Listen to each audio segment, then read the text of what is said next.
ዕጡቃት ህወሓት ኣብ ርእሰ ከተማ ትግራይ ከተማ መቐለ ዓፈና ኣብ ልዕሊ መሪሕነት ጊዜያዊ ምምሕዳር ትግራይ ኣካይዶም ኣሎም።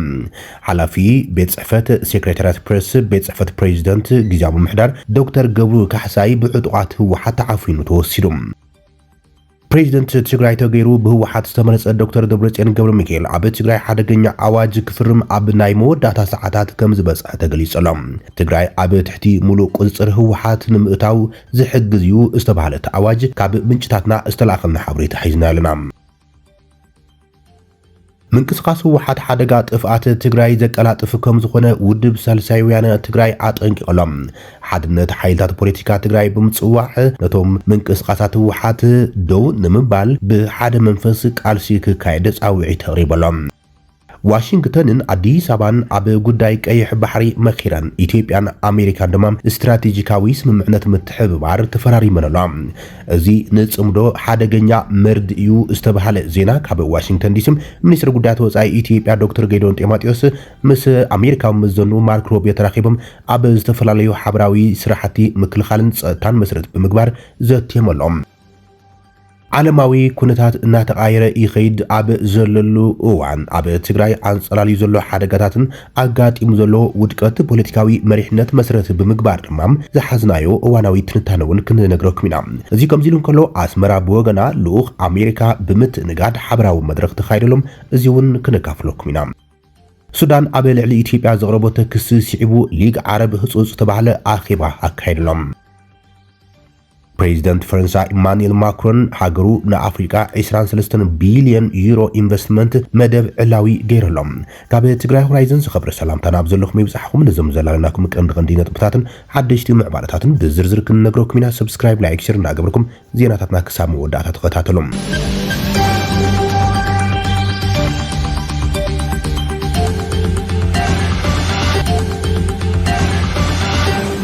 ዕጡቃት ህወሓት ኣብ ርእሰ ከተማ ትግራይ ዓፈና ኣብ ልዕሊ መሪሕነት ጊዜያዊ ምምሕዳር ትግራይ ኣካይዶም ኣሎም።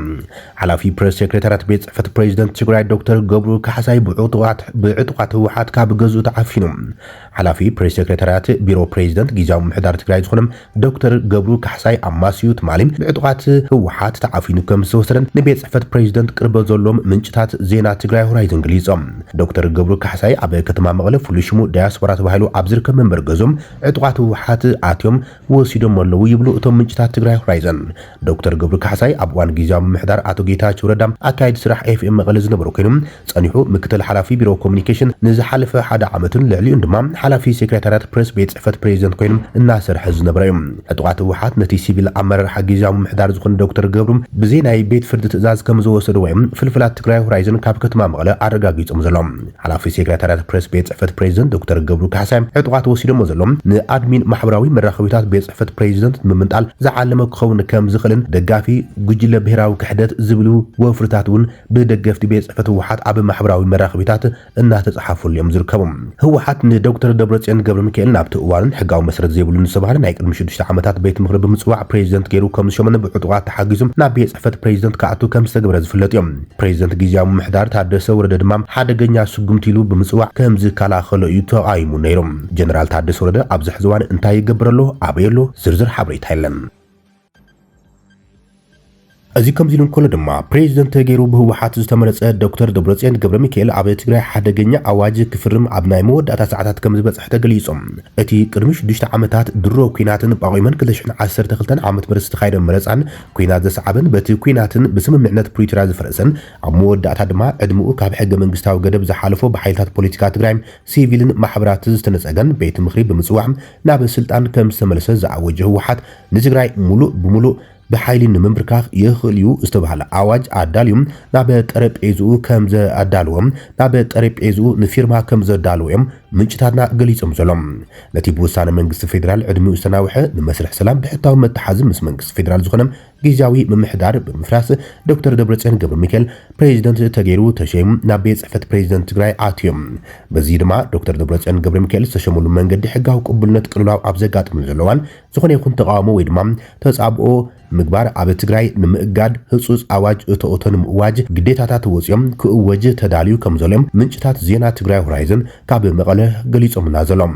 እዚ ድማ ነቲ ካብ መጀመርቱ ካብ ሓይልታት ፖለቲካ ትግራይ ተቐባልነት ዘይብሉን ድምፂ ህዝቢ ዘይተዋሃቦን ህወሓት መሊሰዮ ኢልዎ ዘሎ መንግስትነት ኣብቲ ክልል ከቢድ ሓደጋ ከስዕብ ከም ዝኽእል ተፈሪሑ ዘሎም መንግስቲ ፌደራል ሒሳብ ቁጽሪ ባንክታት ጊዜያዊ ምምሕዳር ትግራይ ኣብ ዝሓለፈ ሰሙን ከም ዝኣገዶ ዝተገለጸ ኮይኖም ኣብ ርእሰ ከተማ ትግራይ መቐለ ሓዊሱ ከተማታት ትግራይ ጽምዋ ይውሕጠን ከም ዘሎዮም ሓበሬታት ዝወጽእ ዘሎም ህወሓት ነቲ ህጹጽ ኣዋጅ መዓስ ብወግዒ ክገልጾም ገና ዝተፈለጠ ነገር የለን ትማሊ ኣብ ዝርግሑ ሰሙናዊ መልእኽቲ ቤት ጽሕፈት ህወሓት እቲ ምምላስ ቤት ምኽርን መንግስትነትን ምስ ኩናት ዝራኸብ የብሉን ብምባል ንድርድር ቁርብ ክብል እዩ ገሊጹ ዘሎም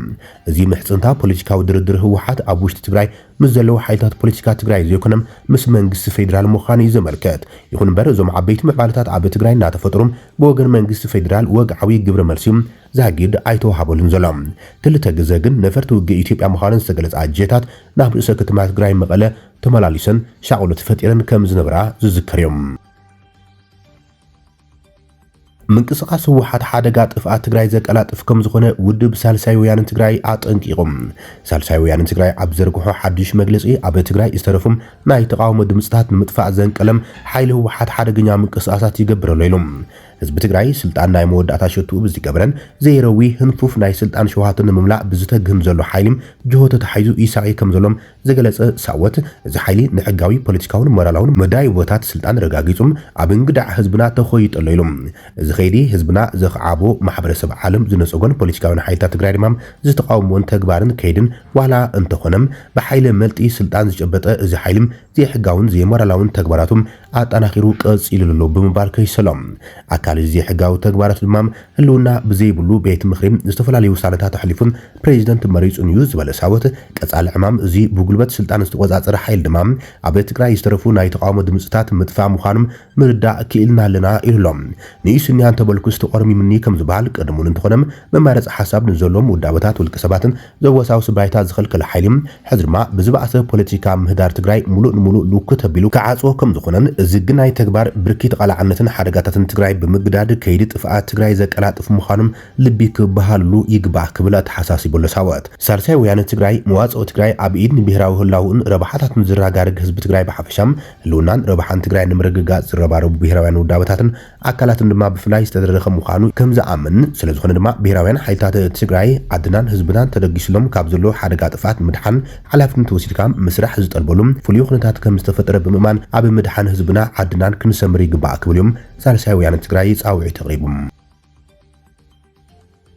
ዋሽንግተንን አዲስ አበባን ኣብ ጉዳይ ቀይሕ ባሕሪ መኺረን ኢትዮጵያን ኣሜሪካን ስትራቴጂካዊ ስምምዕነት ከም ዝተፈራረማ ተገሊጸሎም ኢትዮጵያን ሕብራት መንግስታት ኣሜሪካን ክልቲኣዊ ርክበን ንምጥንኻር ክልቲኣዊ ስርዓታዊ ዘተም ዝተሰመየ ናይ ስምምዕነት ማዕቀፍ ትማሊ ኣብ ዋሽንግተን ዲሲ ተፈራሪመን ኣሎ እቲ ስምምዕነት ብወገን ኢትዮጵያ ብሚኒስትር ጉዳያት ወጻኢ ዶክተር ጌዲዮን ጢሞቴዎስ ብወገን ኣሜሪካ ድማ ብትሕቲ ዋና ጸሓፊ ፖለቲካዊ ጉዳያት ኣሊሰን ሁከሪ ተፈራሪሙ ዘሎ እዚ ሓድሽ ማዕቀፍ ኣብ ሰለስተ ቀንዲ ዓውድታት ዘተኮረ ከም ዝኾነን ቁጠባዊ ብልጽግና ንግድን ኢንቨስትመንትን ክልቲአን ሃገራት ምዕባይ ጸጥታን ድሕነትን ሓበራዊ ረብሓ ዝድግፉም ናይ ጸጥታ ምትሕብራት ምክያድ ዞባዊ ምርግጋዕ ኣብ ቀረን ኣፍሪካ ሰላምን ጸጥታን ንምስፋን ብሓባር ንምስራሕ ዝዓለመ እዮም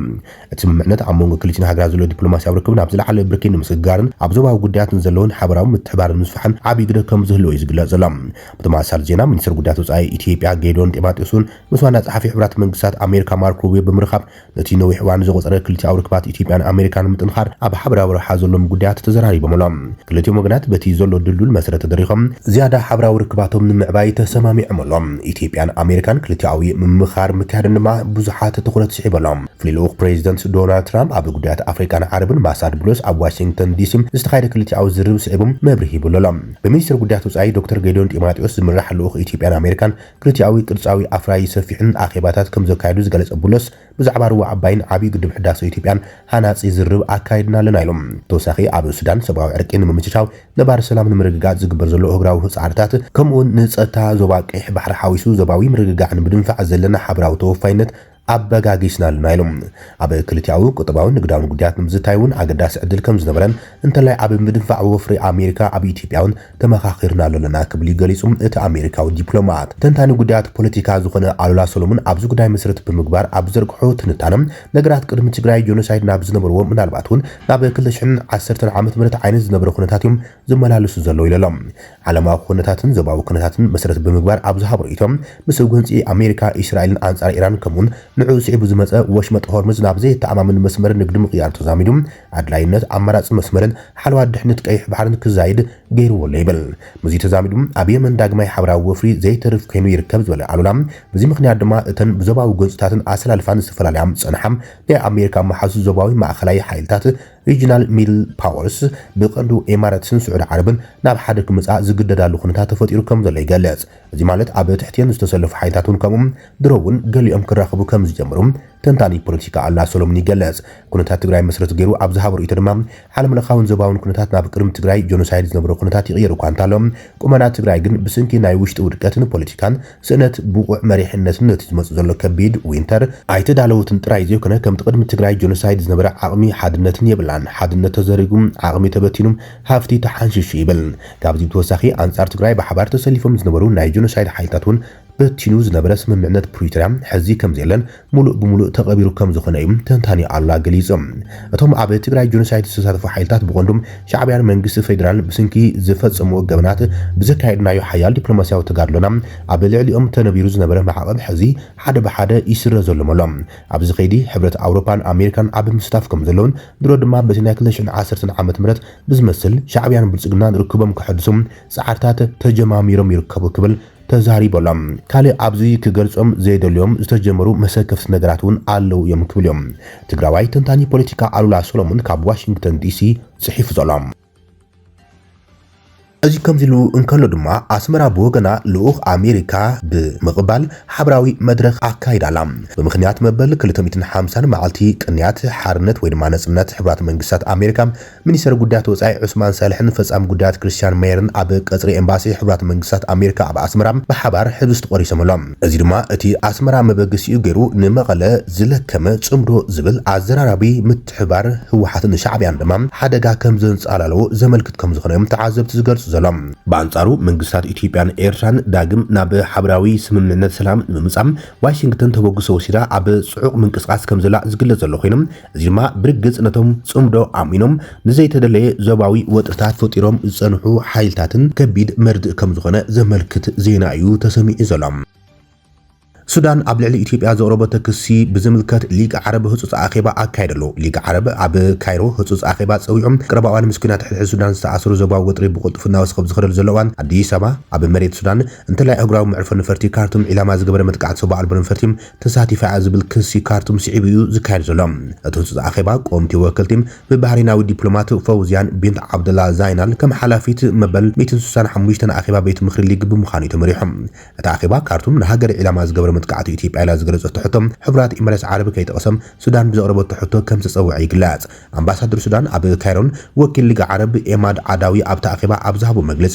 ኢትዮጵያ ኣብ ልዕሊ ሱዳን ተደጋጋሚ መጥቃዕቲ ፈጺማ ክብል ከሲሶም ዛይናል ብወገኖም ሓድነት ላዕላውነትን ምርግጋዕን ሱዳን ቀዳምነት ዓረብ ኮይኑ ከም ዝቕጽል ኣስሚሩሉ ነቲ ዞባ ዝያዳ ከይረጋጋዕ ዝኽእል ምዕባለታት ድማ ከይፍጽም ይጠንቂቖም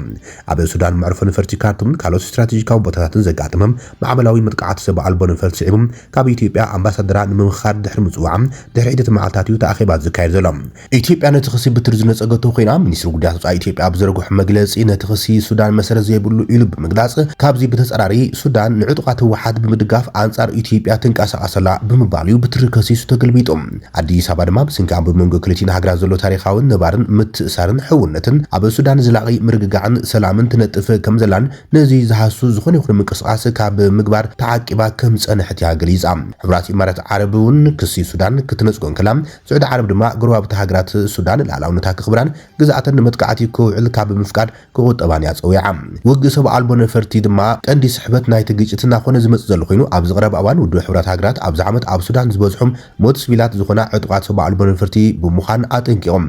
መጥቃዕቲ መዕርፎ ነፈርቲ መኽዝናት ነዳዲ ሲቪላዊ ትሕተ ቅርጽን ካብ ንጡፍ ግንባር መስመራት ዝረሓቑ ማእከላት ከተማታትን ኢላማ ብምግባር እናወሰኸ ኸይዱ ከም ዘሎ የፍለይጦም እዚ ዳሕራዋይ ክስታት ሱዳን እውን ድሕርቲ ንኢትዮጵያ እውን ምስቲ ኣብ ጥቃ ደቡብ ሱዳን ዝካየድ ዘሎ ስርሒታት RSF ዝተኣሳሰርን ኣዋርሕ ዝቐፀለ ጸብጸባት እዮም። ኣብ ወርሒ ለካቲት ሮይተርስ ኢትዮጵያ ካብ ኢማራትስ ዓረብ ፋይናንሳውን ሎጂስቲክሳውን ደገፍ ረኺባ ተባሂሎም ኣብ ክልል ቤንሻንጉል ጉሙዝ ንኣሽሓት ዕጡቃት RSF ዝኸውን ምስጢራዊ ማዓስከር ተዓሊም ሃኒፃ ብምባል ጸብጺቡ ነይሮም። ሮይተርስ ኣብ ጥቃ መዕርፎ ነፈርቲ ኣሶሳ ዝተሰፍሐ መሳለጥያታት ምስ ሰብኣ ኣልቦ ነፈርቲ ዝተኣሰሩ መሰረተ ልምዓትን ዘርእዮም ዝተፈላለዩ ምንጭታት ጠቂሱ ሰበስልጣን ኢትዮጵያ ነቲ ክሲ ብግልፂ መልሲ ዝሃብሉ እንትኾኑ ሕብራት ዓረብ ኤምሬትስ ግን ዝኾነ ኢድ ከም ዘይብላ እያ ገሊፃ። እቲ ህፁፅ ኣኼባ ሊግ ዓረብ እውን ብፍላይ እቲ ውግእ ብምጥቃዕ ሰብኣ ኣልቦ ነፈርትን ጉርባብቲ ሃገራት ዘሳተፈ ስግሮ ደባዊ ክስታትን እናሰፍሐ ኣብ ዝኸደሉ ዘለዋን ብዛዕባ እቲ ኩናት ሱዳን ዘስዕቦ ዞባዊ ምፍሳስ ሳዕቤናት እናዓበዩ ዝኸይዱ ዘሎም ስክፍቲ ዓረብን ዘጉልሕ እዮም። ግብፂ ስዑድ ዓረብን ካልኦት ሓያሎ ምስ መንግስቲ ሱዳን ዝተሰለፉ ሃገራት ዓረብን ኣቐዲመን ነቲ መጥቃዕቲ ብምኹና ላዕላውነት ሱዳን ክኽበር ፀዊዐን እየን። ፕሬዚደንት ፈረንሳይ ኢማኑኤል ማክሮን ፓሪስ ንኣፍሪቃ 23 ቢልዮን ዩሮ ኢንቨስትመንት መደብ ዕላው ገይሮም። ፕሬዚደንት ፈረንሳይ ኢማኑኤል ማክሮን ንሃገራት ኣፍሪቃ ዝውዕል 23 ቢልዮን ዩሮ ኢንቨስትመንት ትልሚ ኣውፅኦም። እቲ ፕሬዚደንት ነዚ ትልሚ ኢንቨስትመንት ኣብቲ ኣብ ናይሮቢ ኬንያ ዝካየድ ዘሎ ፎረም ፈረንሳን ኣፍሪቃን ዘፍለጠ ኮይኖም ልዕሊ 30 መራሕቲ ኣፍሪቃ ዝሳተፍዎ ዘለዉ እዮም። እቲ ትልሚ ኢንቨስትመንት ኣብ ዓውድታት ሰዓት ኣርቲፊሻል ኢንተለጀንስ፣ ዲጂታል ቴክኖሎጂን፣ ባሕርን ሎጂስቲክስን ከምኡን ሕርሻዊ ጽላታት ዝትግበር እዮም። እቲ ትልሚ ኢንቨስትመንት ኣብ ኣፍሪቃ 250,000 ቀጥታዊ ስራሕ ክፈጥር ተፅቢት ዝግበር እዮም። ኣብቲ እዋን ኣብ ዘሕለፎ መልእኽቲ ፕሬዚደንት ማክሮን ኣብዚ በፂሕና ዘለና ኣብ ኣፍሪቃ ወፍሪ ምግባር ጥራይ ዘይኮነም ኣፍሪቃውያን ኣፈርቲ ኣብ ፈረንሳይ ወፍሪ ክገብሩ ዕድላት ንምፍጣር ኢሉ። ፈረንሳ ምስ ኣፍሪቃ ዘለዋ ዝምድና ንምሕያል ምስ መግዛእቲ ዝነበራ ሃገራትን ገለ ሃገራት ኣፍሪቃን ሓድሽ ናይ ምትሕባር መዳያትን ንምፍጣር ዕላማ ከም ዘለዋ እውን ገሊጹ። እቲ መድረክ ካብ ተዛረብቲ ቋንቋ ፈረንሳ ወፃኢ ዝካየድ ፈላማይ ምዃኑ ሮይተርስን ፍራንስ 24ን ጸብጺቦም ኣሎም። ክቡራትን ፍትዋትን ተኸታተልቲ ዜናታትና ንይስ ሰዓት ዝብል ናይ መሓደሽቲ ምዕባለታትን እዋናዊ ዜናታትን ዛዚምና ንሰናይ ምክትታልኩም ነመስግን። ሰላም።